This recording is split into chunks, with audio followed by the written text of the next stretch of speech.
Fred Gomez Carrasco was a notorious drug cartel boss from San Antonio. After years earning millions and running from the cops, Carrasco was serving a life sentence when he decided to break out of the Walls Unit, the oldest prison in Texas. Carrasco and two henchmen took over the prison library. They held teachers and librarians captive as Carrasco bartered for his freedom. Now, there's only one way that these people will see the light again, and that's for you to cooperate. The standoff set off one of the worst hostage crises in American history, the 1974 Huntsville prison siege. This will be our last day to live if somebody doesn't come through and help us. They're desperate men and they mean business. He's fixing to shoot me. I'm fixing to die if you don't do something right now. And the rest of us in here are going to die too. These people don't have anything to lose and they're serious. And it's all on tape. Fred, the governor's on for you. The governor wants to talk to you. He can shove it. From Imperative Entertainment, this is Standoff. Dead or alive, I'm going out. Listen wherever you get your podcasts. This podcast is intended for mature audiences. Listener discretion is advised.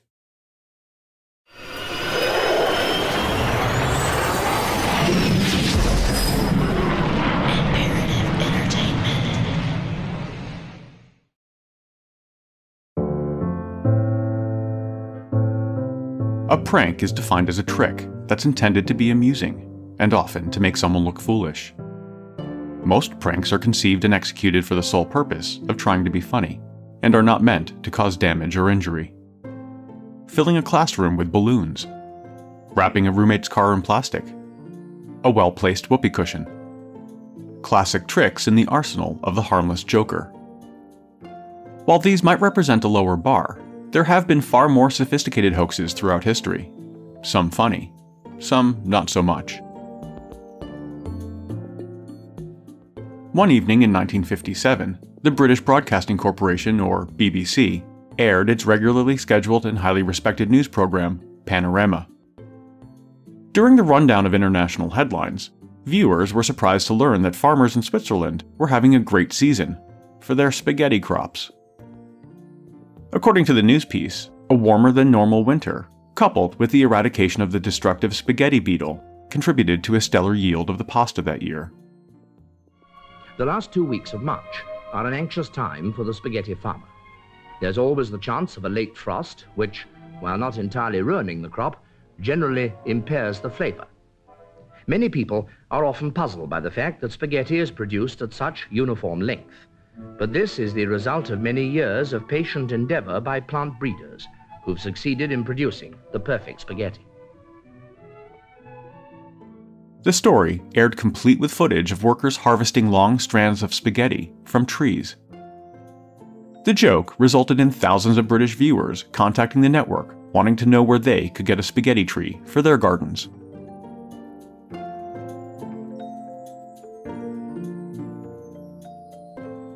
In another lighthearted mass prank, in 1996, major newspapers in the US informed readers that the fast food chain, Taco Bell, had purchased the beloved Liberty Bell.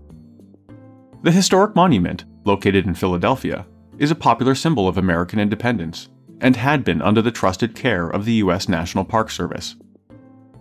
The announcement also reported that the company intended to rename the monument. It would now be called the Taco Liberty Bell. The story prompted thousands of angry calls to the Park Service and to the restaurant's corporate headquarters. Others went directly to the news outlets to voice their frustration. The story jumped from the pages of the morning newspapers to the cameras of the national news. Wait until you hear what's happened to one of the most cherished symbols of American freedom. Thousands of callers jammed talk radio stations across the country. Are you guys nuts? What is our country all about anyway? People? Commercialism. If we had known the Liberty Bell had been for sale, we would have bought it. But what's next? The Constitution? See, now we didn't know that was for sale. Well, that's a slap in the face, isn't it? The Taco Liberty Bell? Yeah. But first, the Taco Liberty Bell will go on tour, starting here in Atlanta for the Olympics. This is a joke, right? April Fools? I hope. Admitting that perhaps they had made a slight miscalculation in their attempt to be funny, the Taco Bell Corporation quickly announced that it was all just a joke. No, they did not buy it. No, they will not be calling it the Taco Liberty Bell. That is Nightly News for Monday. I'm Tom Brokaw. I'll see you back here. The arguably tasteless prank may have elevated the blood pressure of those who believed it was true, but that was nothing compared to what happened after one of the most well-known hoaxes of all time. My name is Eric Crosby. Welcome to this episode of True.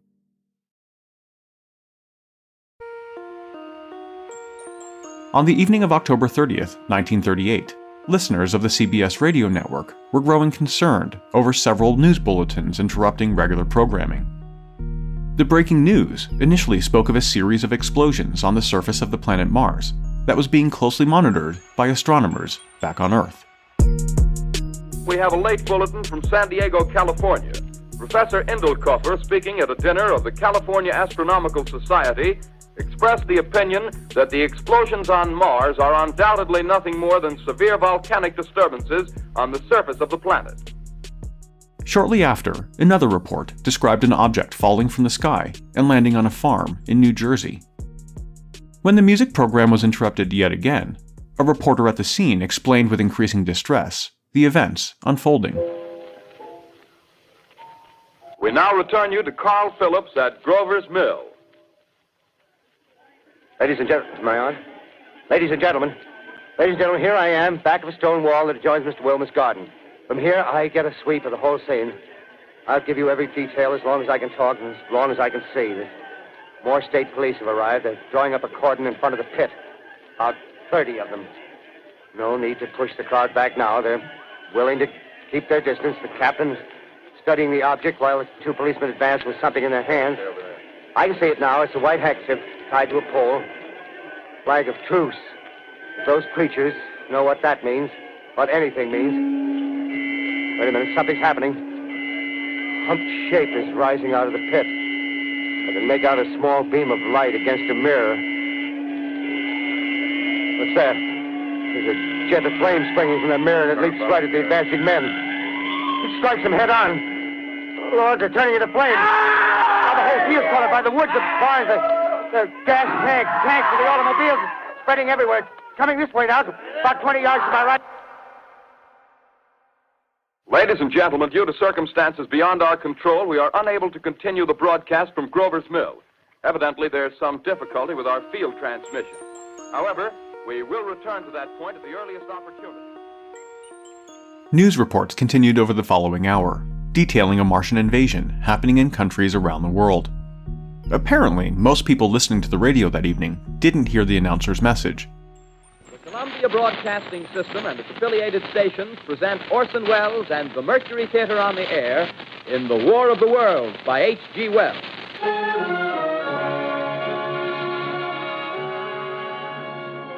If people had heard it, perhaps the broadcast would not have caused mass panic and long-lasting psychological trauma. All over the country, people were grabbing what they could and literally running for the hills.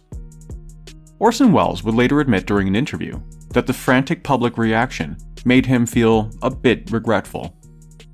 If you think this is an exaggeration, it's only a little while ago that I again ran into some Red Cross people who had been up in the Black Hills of Dakota some 5 or 6 weeks after this broadcast, persuading the people to leave the mountains and go back home because the Martians really hadn't come. All kinds of people reacted in all kinds of ways. For example, John Barrymore, the very famous American actor, this I know to be true, was listening to the broadcast, and although he was a friend of mine, ceased to identify me with the show and believed implicitly that America had fallen to the Martians. And hearing this on his radio, rushed out into his backyard where he kept 10 Great Danes in a kennels and released the dogs, giving them their freedom, crying to them as they ran in all directions of the compass, "The world has fallen, fend for yourselves." People wanted to know what to do. As a matter of fact, they were phoning us from all over the place, some of them reporting that they'd seen Martians landing in their backyards and asking for advice. There were others that claimed to have been attacked personally by Martians. The whole experience was extremely intense. I suppose we had it coming to us because, in fact, we weren't as innocent as we meant to be.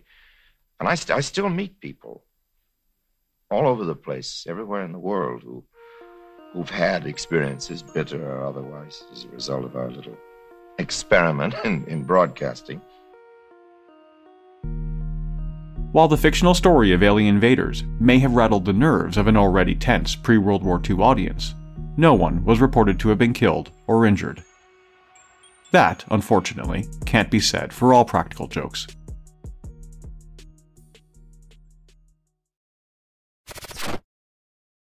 If you're looking for a new true crime podcast to binge, I've got one for you. Set in Indianapolis in 1977, American Hostage is a suspenseful true story starring John Hamm as Fred Heckman, a beloved radio reporter who is thrust into the middle of a life-or-death crisis when a hostage taker, Tony Kuritzis, demands to be interviewed live on his popular news program. Stay tuned after this episode to hear a preview of American Hostage. Fred Gomez Carrasco was a notorious drug cartel boss from San Antonio. After years earning millions and running from the cops, Carrasco was serving a life sentence when he decided to break out of the Walls Unit, the oldest prison in Texas. Carrasco and two henchmen took over the prison library. They held teachers and librarians captive as Carrasco bartered for his freedom. Now there's only one way that these people will see the light again, and that's for you to cooperate. The standoff set off one of the worst hostage crises in American history, the 1974 Huntsville prison siege. This will be our last day to live if somebody doesn't come through and help us. They're desperate men and they mean business. He's fixing to shoot me. You know, I'm fixing to die if you don't do something right now. And the rest of us in there are going to die too. These people don't have anything to lose and they're serious. And it's all on tape. Fred, the governor's on for you. The governor wants to talk to you. He can shove it. From Imperative Entertainment, this is Standoff. Dead or alive, I'm going out. Listen wherever you get your podcasts.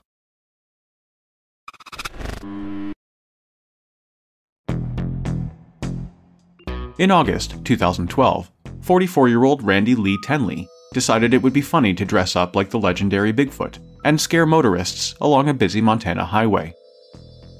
As it got dark, and wearing a military-style camouflage suit called a ghillie, Tenley walked out of the brush along the side of the 4-lane road. In his attempt to get the attention of passing drivers, he started wandering closer to the lanes. The full-body suit no doubt would have scared anyone, especially at night, even more so perhaps if you're a teenager, new to driving. According to police, the overzealous Sasquatch walked a bit too far into the fast lane and was hit by not one, but two cars, both, coincidentally, driven by teenagers. It appears the pedestrian was well into the driving lane. The first car hit him head-on, and a moment later, the second car drove right over him. He was out there in the ghillie suit, attempting to incite a sighting of Bigfoot, to make people think they had seen a Sasquatch. Not surprisingly, Tenley did not survive, but his prank will live forever in the memories of those traumatized young drivers, and as a candidate for a Darwin Award. Sometimes, even the most innocent practical jokes can have deadly consequences. In June 2014, after a late-night dip in the pool, a group of teens in West Virginia decided it would be funny to leave their wet underwear on a police car parked nearby.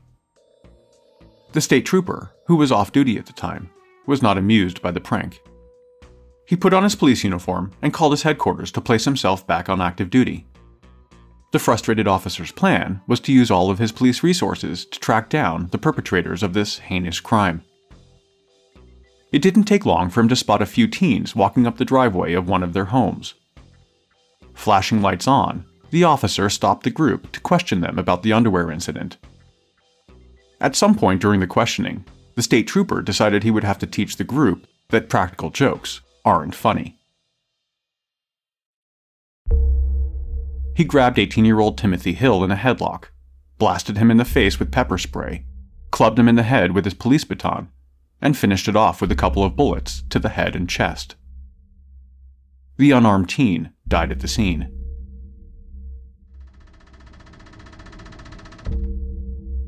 In an equally tragic prank, again involving underwear, a 58-year-old man in Oklahoma died after his stepson accomplished what few overachieving jokesters ever dare to dream. In 2013, 33-year-old stepson of the year Bradley Davis managed to execute an atomic wedgie. If you're not familiar with the wedgie, it's the act of pulling someone's underwear up from the back waistband, and a go-to for amateur pranksters and entry-level bullies. The regular wedgie, while always humiliating, can also be quite painful. The atomic wedgie, however, is on a completely different playing field. The atomic status is reached when the waistband successfully goes over the subject's head. Attempting such a feat is dangerous, and can easily go wrong if not performed by a professional. This was the case when it backfired on Bradley Davis that fateful day. On that day, his stepfather wasn't expecting a wedgie, let alone one dubbed the atomic wedgie. Why would he? He was a 58-year-old adult, hanging out with his 33-year-old stepson. Still, that didn't stop Mr. Davis from unexpectedly yanking his stepfather's underwear up and over his head. Unfortunately, the Olympian effort resulted in the underwear's elastic waistband slipping around the stepfather's neck. Unable to breathe, the man soon lost consciousness and died shortly after. Bradley Davis was arrested and charged with causing his death. We have a bizarre murder case to tell you about tonight. A man is dead and his stepson is in jail after an atomic wedgie. Police say the stepson pulled his stepfather's underwear over his head. And he is charged with murder and is in jail tonight. Caused due to the what they're referring to as an atomic wedgie. The gentleman had actually pulled the underwear of Mr. St. Clair up over his head, and the elastic band was around his throat. He was later found guilty of first-degree manslaughter and handed a 30-year sentence.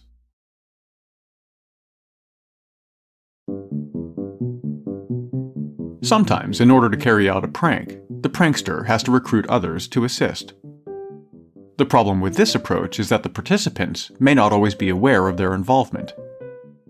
Take, for example, the 2012 birth of Prince William's and Kate Middleton's first child. When the Duchess of Cambridge was admitted to the hospital, a veritable lockdown went into effect and no information was getting out. The media was in a frenzy and would have done anything for some news from inside the hospital.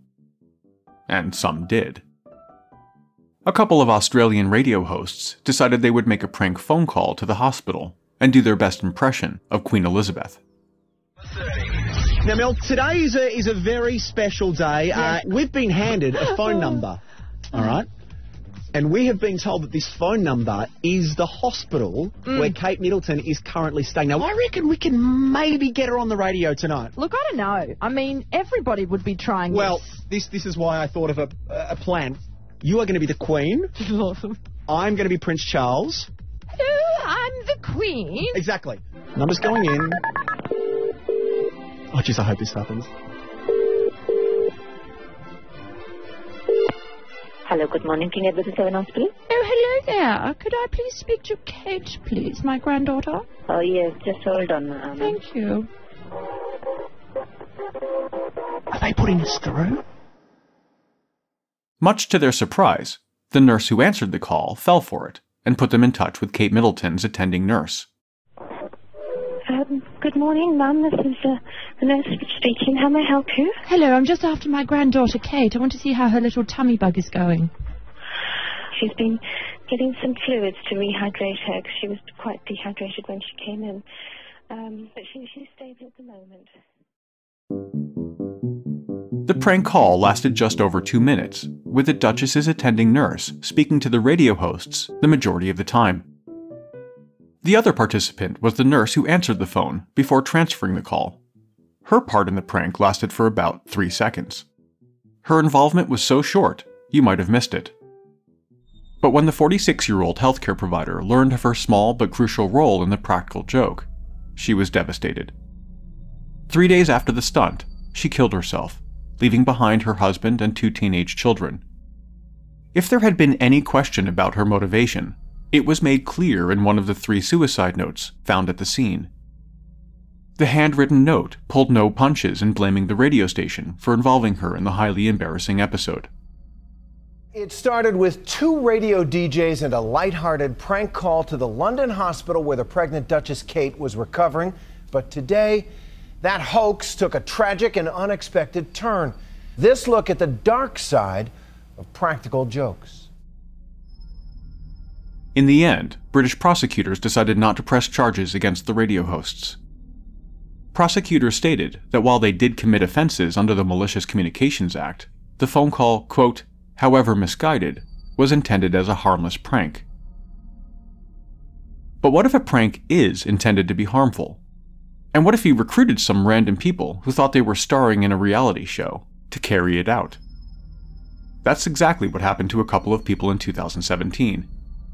For the 2 people involved, it was all fun and games until they unwittingly assassinated a world figure.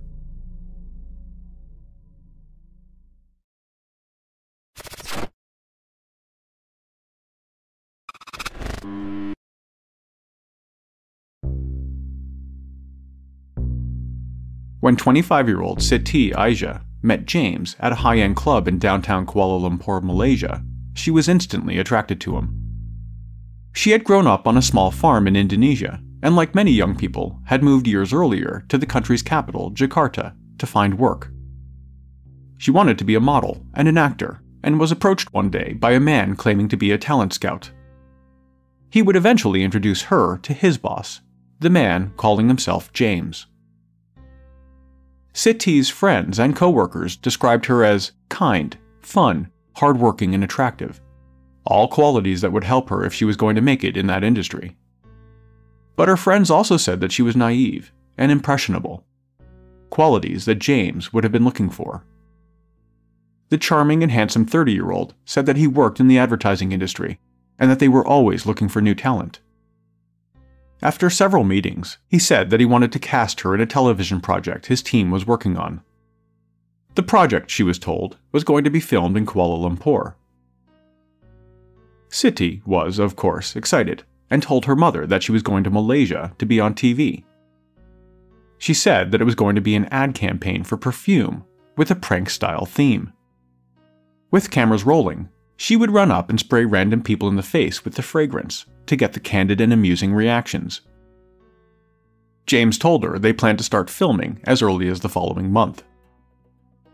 That was in January 2017, and for the next few weeks, they practiced the stunt almost a dozen times on random people in various places. James then flew her to Cambodia, where she met his boss and performed the prank several more times. When they returned to Kuala Lumpur, they had a few more practice runs, but otherwise, Siti was deemed ready to go. A month earlier, in December 2016, and over 1,000 miles away in Vietnam, 28-year-old Duan T. Huang was approached by a different scout for the same television show. Like Siti, she too was told the show would be a practical joke theme, but other details were different. For her, the prank would be to smear baby oil on people's faces. For the aspiring entertainer, an opportunity like that was too good to pass up. Just like Siti, she came from a small village and worked hard to adapt to city life when she moved away from home. This TV show could have been the big break she was waiting for. In early 2016, Duan had gained some notoriety in the press after a brief appearance as a contestant on Vietnam Pop Idol, but mostly she worked at popular clubs and bars in Vietnam's capital, Hanoi. In the month and a half leading up to the planned filming of the TV show, she and her recruiter worked on perfecting the prank. She performed it at least 4 times at several locations, including airport terminals and hotels in both Vietnam and Malaysia. By the time filming was due to start, she was ready as well.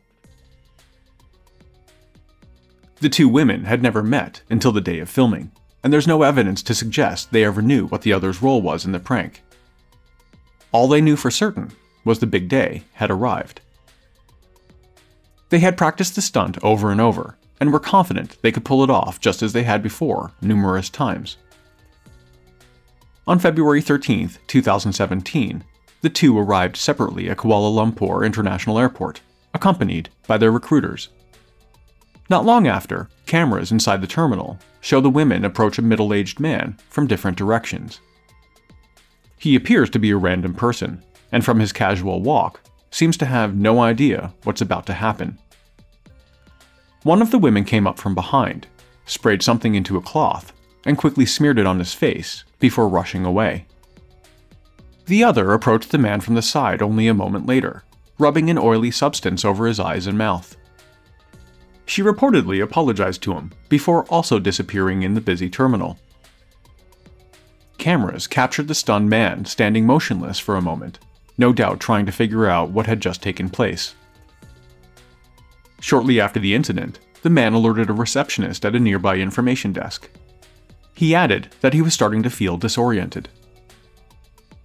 Airport medical services were called and arrived within minutes, but despite their best efforts, there was nothing they could do to help. They watched in horror as the man's health rapidly deteriorated in front of them.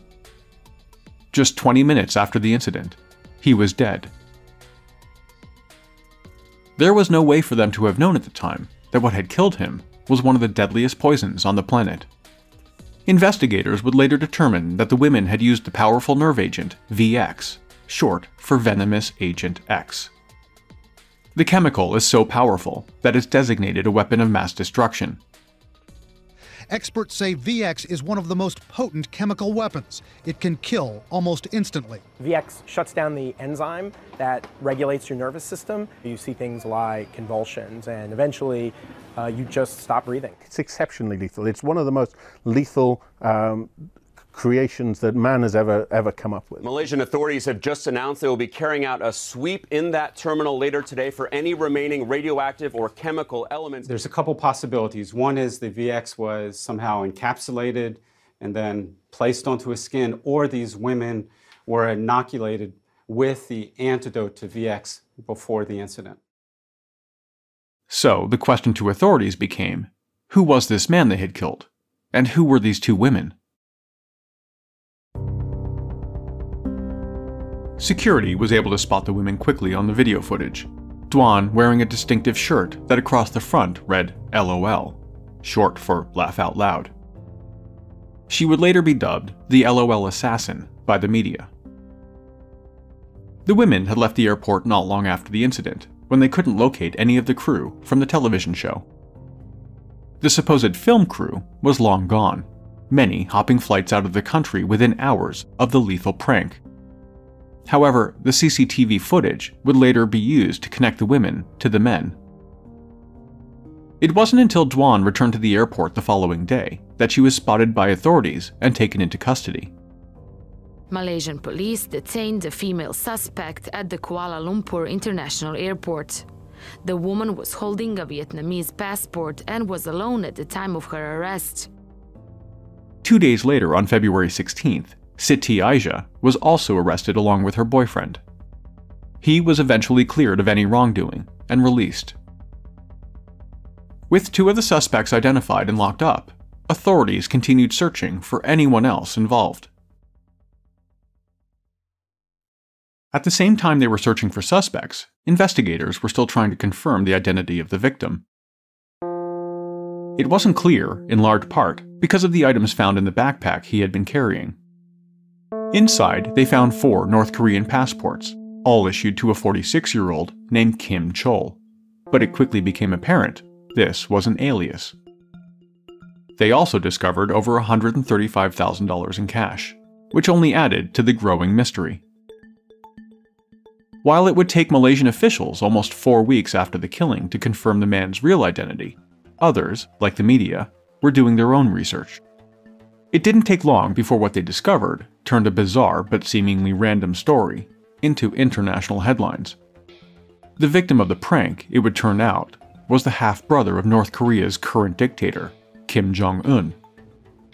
His name was Kim Jong-nam, and he was the eldest son of North Korea's longtime ruler, Kim Jong-il. Kim Jong-nam, the half-brother of North Korean leader Kim Jong-un. Was a killing that shocked the world of the man who might have been North Korea's leader. This morning, details in that bizarre assassination of North Korean leader Kim Jong-un's half-brother, which played out, as you can see on surveillance cameras. Estranged older half-brother of North Korean dictator Kim Jong-un. He would ultimately fall out of favor with his father, paving the way for Kim Jong-un to take control of the country when their father died in 2011.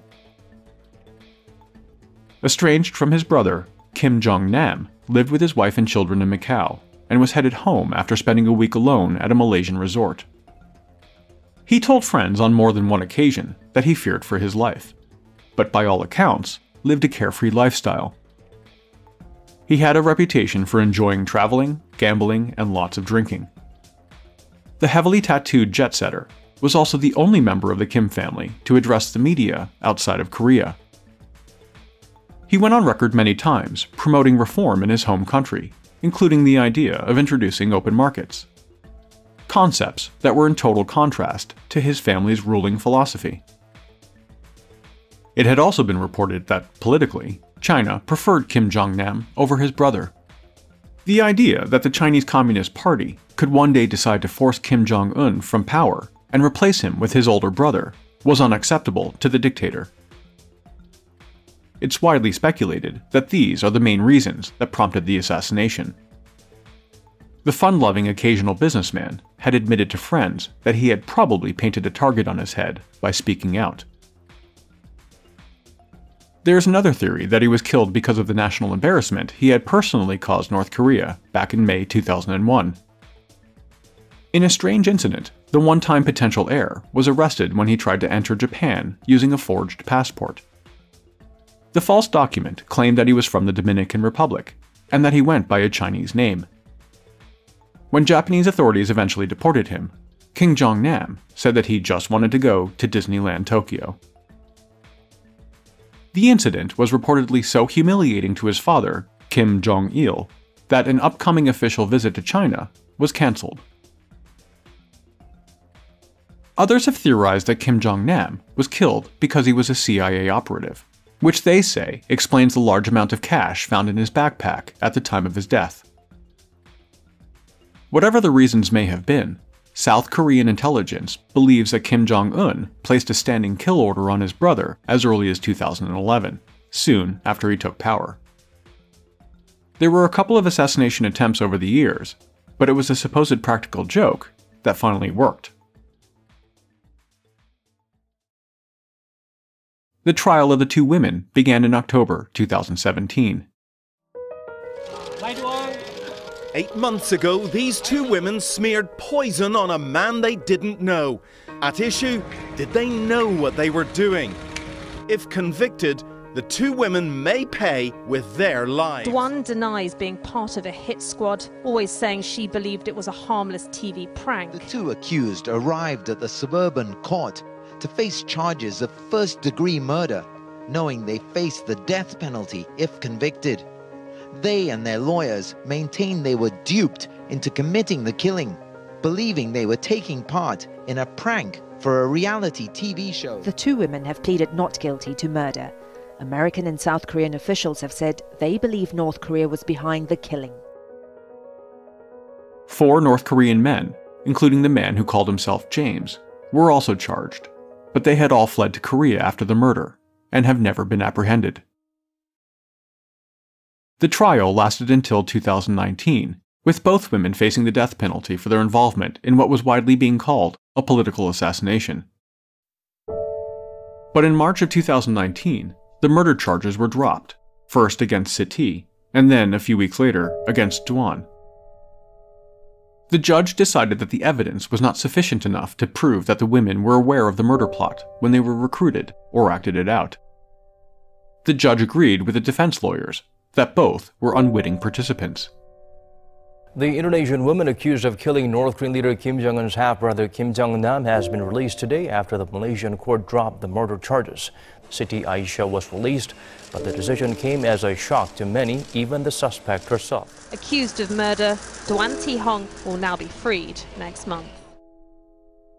North Korea has never admitted to orchestrating the assassination of Kim Jong-nam. The strange plot to recruit unsuspecting people to carry it out as a practical joke will likely also remain a state secret.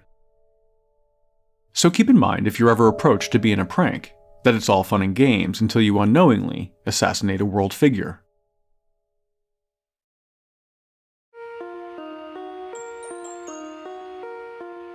True is a production of Imperative Entertainment. This episode of True was researched and written by me. The executive producer is Jason Hoke of Imperative Entertainment.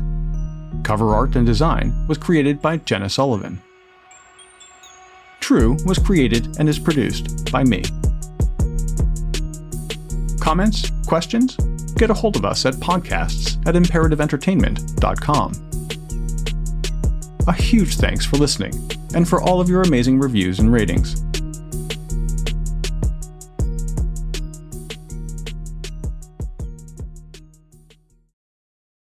As promised, here's a preview of American Hostage.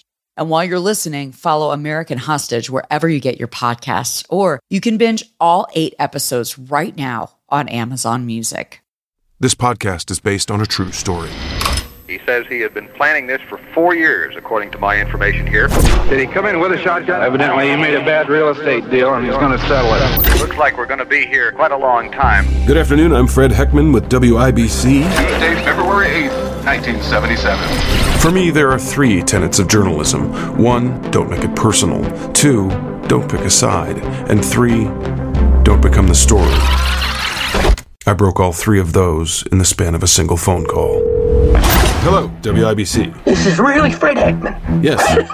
We got something developing downtown. Something developed? You're going to help me straighten this out for me, Mr. Heckman? You want an interview? Yes. The WIBC News Division speaking directly to the hostage taker is a disaster. What they're doing right now is character assassination. He doesn't trust the system. He's a psychopath. He needs an outlet. You can't go down. He does have a background in explosives. Anything you say, anything you do, will get this guy's head blown off. Every hour that goes by, the hostage becomes less of a person, less of a human. Do you have a wife and family, Fred? I sure do, Tony. Let's say somebody said, we're going to take your car, we're going to take your house, we're going to take your wife, we're going to take your children. Would you be ready to kill Heckman? Would you be ready to kill Heckman? I'd be awfully mad, sir. American Hostage is an Amazon original and criminal content production starring John Hamm. Follow American Hostage wherever you get your podcasts, or you can binge all 8 episodes right now on Amazon Music and Wondery Plus. Fred Gomez Carrasco was a notorious drug cartel boss from San Antonio. After years earning millions and running from the cops, Carrasco was serving a life sentence when he decided to break out of the Walls Unit, the oldest prison in Texas. Carrasco and 2 henchmen took over the prison library. They held teachers and librarians captive as Carrasco bartered for his freedom. Now there's only one way that these people will see the light again, and that's for you to cooperate. The standoff set off one of the worst hostage crises in American history, the 1974 Huntsville prison siege. This will be our last day to live if somebody doesn't come through and help us. They're desperate men and they mean business. He's fixing to shoot me. You know, I'm fixing to die if you don't do something right now. And the rest of us in there are going to die too. These people don't have anything to lose and they're serious. And it's all on tape. Fred, the governor's on for you. The governor wants to talk to you. He can shove it. From Imperative Entertainment, this is Standoff. Dead or alive, I'm going out. Listen wherever you get your podcasts.